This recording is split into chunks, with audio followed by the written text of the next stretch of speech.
So hello all.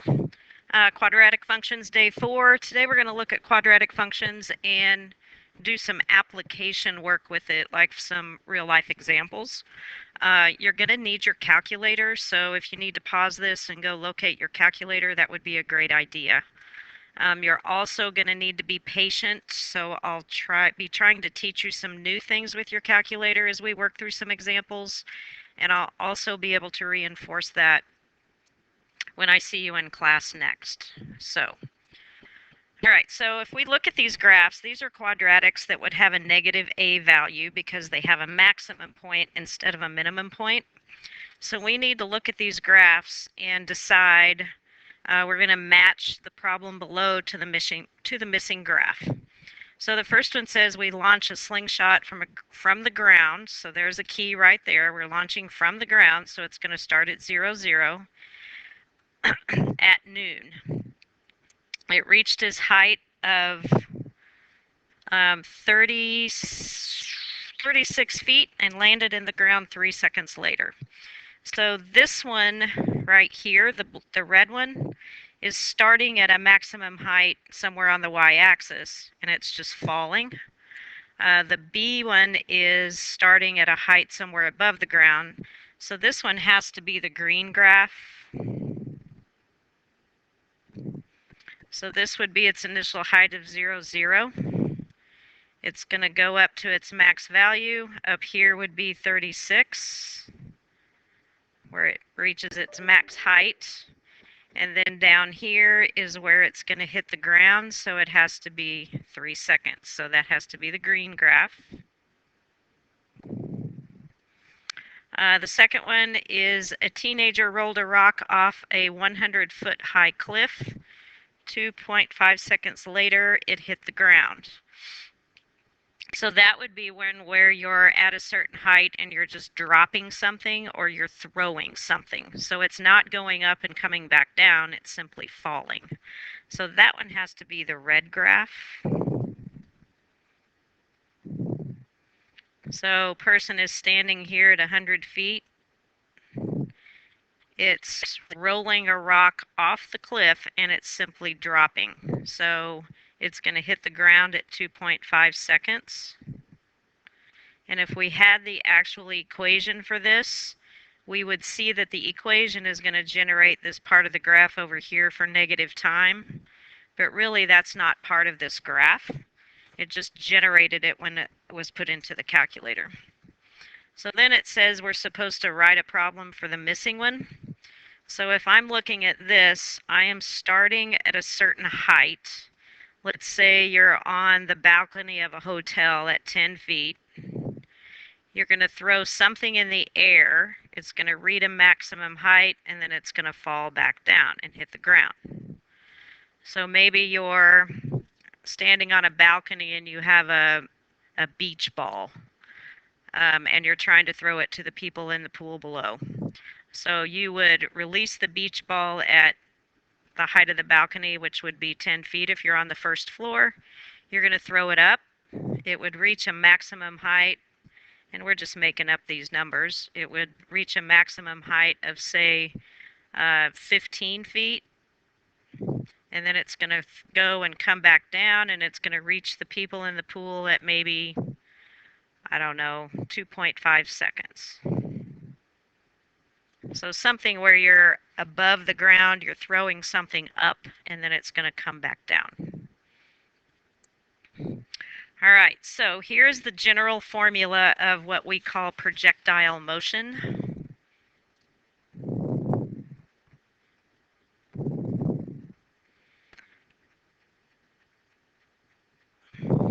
Okay, so you study a lot more projectile motion when you take a physics course, so we get just a little bit into it in Algebra 2. So a projectile is something like a rocket or a bottle rocket, or anything that can go into the air and come back down, a baseball, a soccer ball, anything like that that would make a parabolic motion or a parabolic shape. Okay, so here's the general formula for projectile motion. So y is the height above the ground. T is time in seconds. A is acceleration due to gravity, and this is a constant in the world of physics and math. I'll tell you what that value is. V sub 0 is the initial or the starting velocity. So when you think of velocity in this class, you can just think of speed or force. And y sub 0 is the initial height, whether it starts above the ground or on the ground. So acceleration due to gravity in customary units is negative 32 feet per second. So that's your customary units. And if you're working in metrics, it's negative 9.8 feet per second.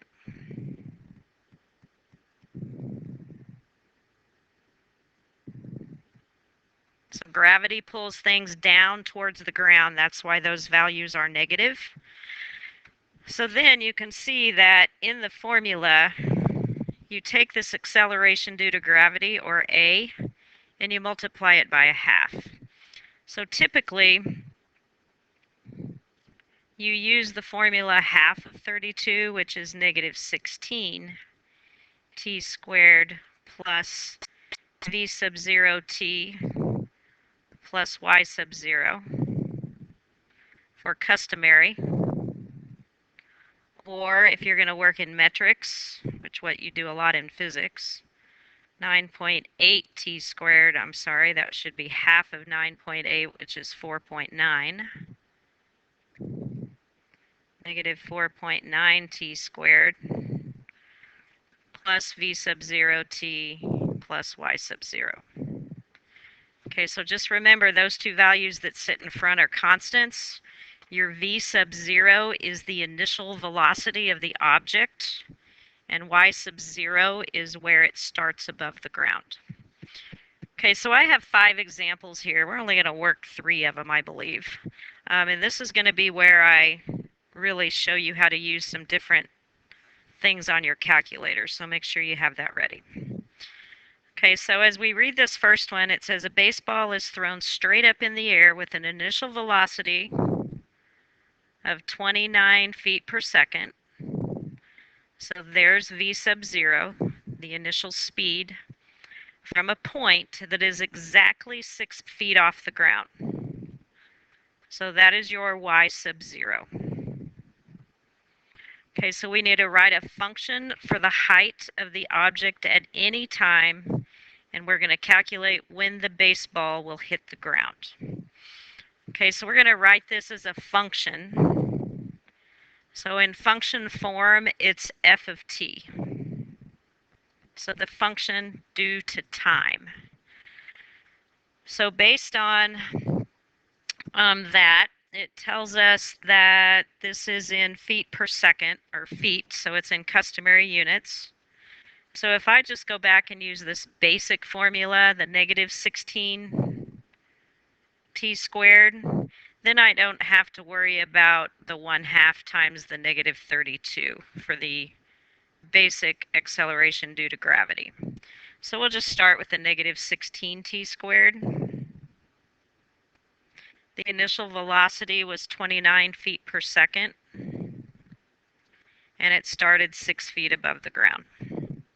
Okay, so on a calculator, this f of t is exactly the same as y. Okay, so on our calculator as well, we know that we don't have a t to use, so we substitute x in place of t. All right, so this is where you need to go to your calculator. Here's mine right here.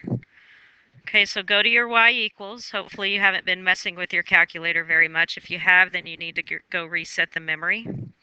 All right, so I need to clear out this equation that I had in there first.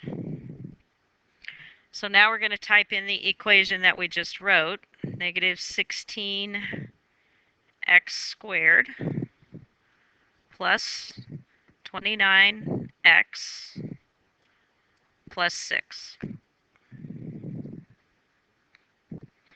Okay, so now if you haven't messed with any keys, you can just hit graph.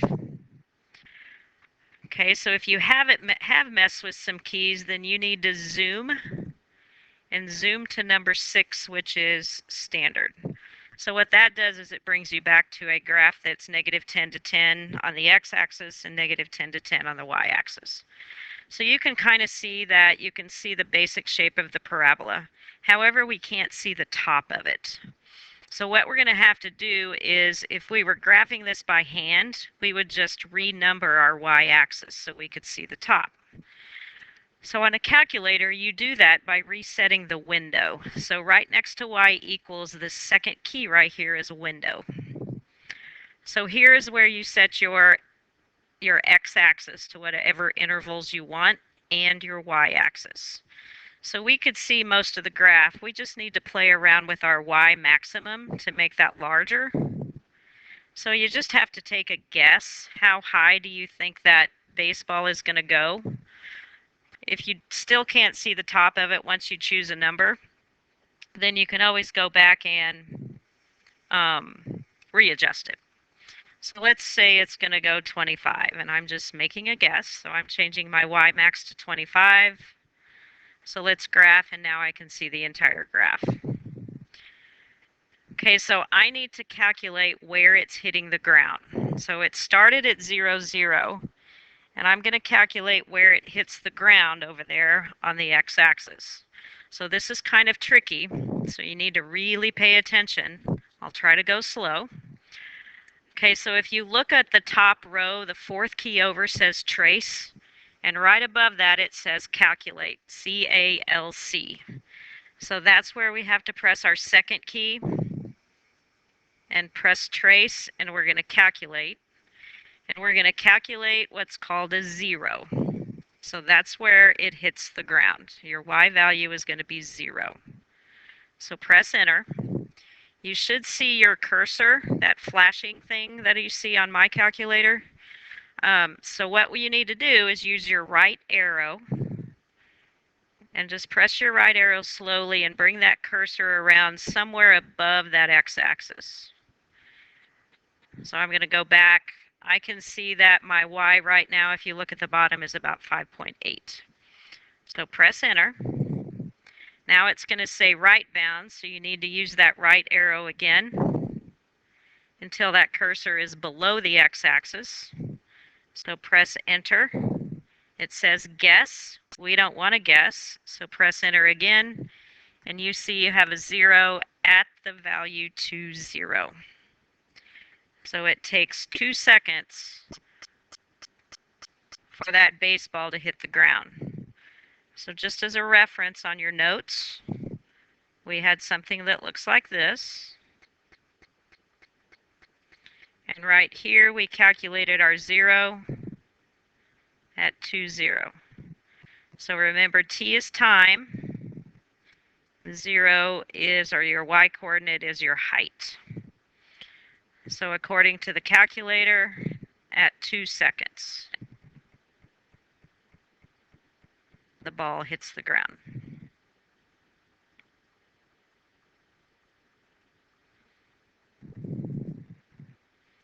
So that was a nice number. Sometimes it doesn't turn out to be such a nice number. All right, so there is calculating a 0. Okay, so now we're going to look at this next problem, and it says some fireworks are fired vertically into the air from the ground with an initial velocity of 75 feet per second. So there's v sub 0. And it's starting from the ground. So our height above the ground is y sub 0 equals 0. We need to find the highest point that the firework reaches just before it explodes. Okay, so this is in feet per second, so we're using the customary unit. We're going to do h of t for height.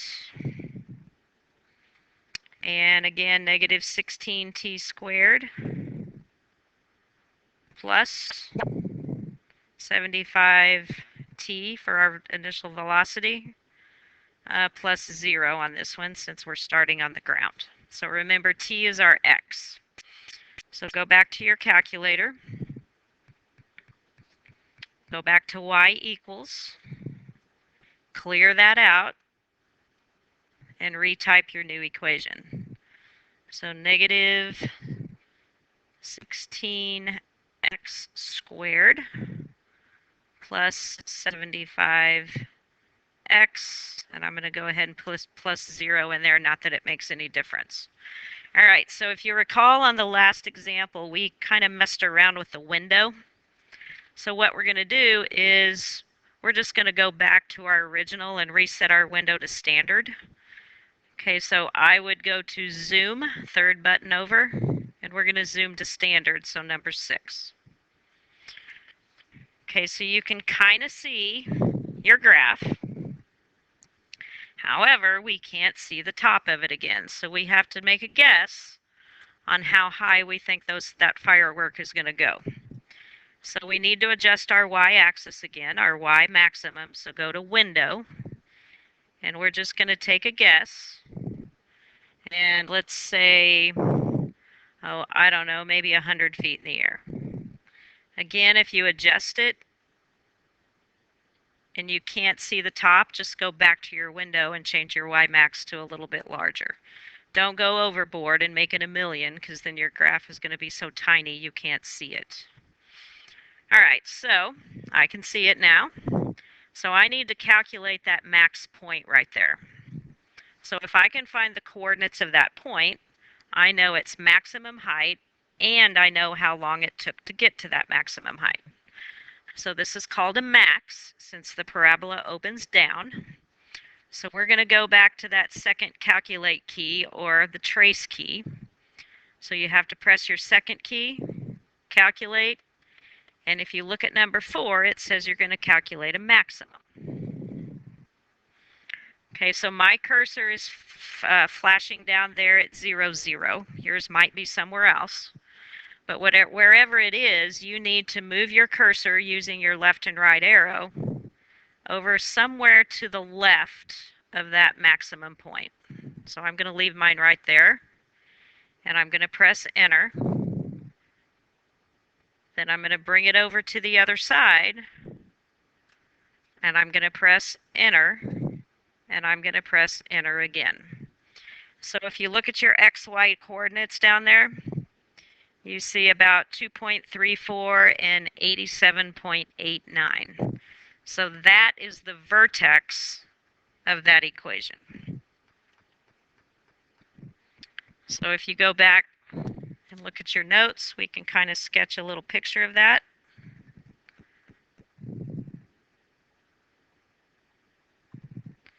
Right here is the vertex, 2.34, 87.89. So this is my time, this is my height. So the problem asks for the highest point, so that would be 87.89 feet. Now you could calculate your vertex by hand. We've done that before several times. You could do x equals the opposite of b over 2a. Keep going about your business, and you're going to get x equals about 2.34.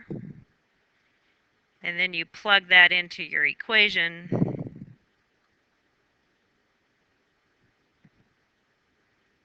And you should calculate the y value at being about 87.89 feet. Okay, so lots to learn with your calculator. Okay, so let's see. I think on this slide we had one more, but we're not going to do that one. These 5 examples would take another 25 minutes. So we'll do one more. We're not going to do this last one. We'll do number 4, because really we get 2 problems in one.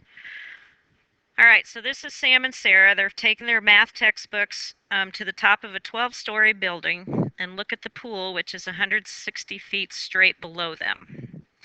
So they're 160 feet in the air, so that's your y sub 0. Sam lets go of his book. So since he's just letting go with no force, the initial velocity is 0. There's no force behind it. Now Sarah is a little bit more of a rebel, and she's going to throw her book down with an initial velocity of 48 feet per second. So her v sub 0 is negative 48 feet because she's throwing it. She's pushing it to the ground. All right, so that's a little bit tricky there. It says, how many seconds does it take each book to hit the water? So we need to write two equations. Sam. So Sam had y equals, he's starting at 160 feet, and he's dropping his book at negative 32 feet per second. So half of that is negative 16t squared. Sarah, she's starting at 160 feet above the ground. She is pushing her book down to the ground, so that's a negative force. So minus 48 t, and then she still has the acceleration due to gravity, negative 16t squared. All right, so Sam, we can do Sam by hand because we don't have a b value. So if I want to set this equal to 0, we should be able to solve that by hand. You should have done that a little bit of this in Algebra 1. So move my 16t squared to the other side. Divide both sides by 16. And we can do this because there's no b value. So I get 10 equals t squared. And in order to undo the square, I have to take the square root. So t equals the square root of 10, which if you do that in your calculator is about 3.16. And I'll show you how to do that here in just a second. So there's Sam. Now Sarah, we're going to graph and calculate a 0. Okay, so let's go back to our calculator. Okay, so first of all, I'm going to show you how to do a square root on here. So we need to get off this graphing screen. So if you look at your second key, which we use a lot, right next to it is mode. So if you do your second key above it, it says quit, and it'll bring you back to a calculating screen. So down on the, I'm having a hard time seeing my calculator, right above the x squared key, which is right over here, you can see a square root symbol. So press your second key and x squared, and you get that radical symbol there. Put a 10 in, and you get about 3.16.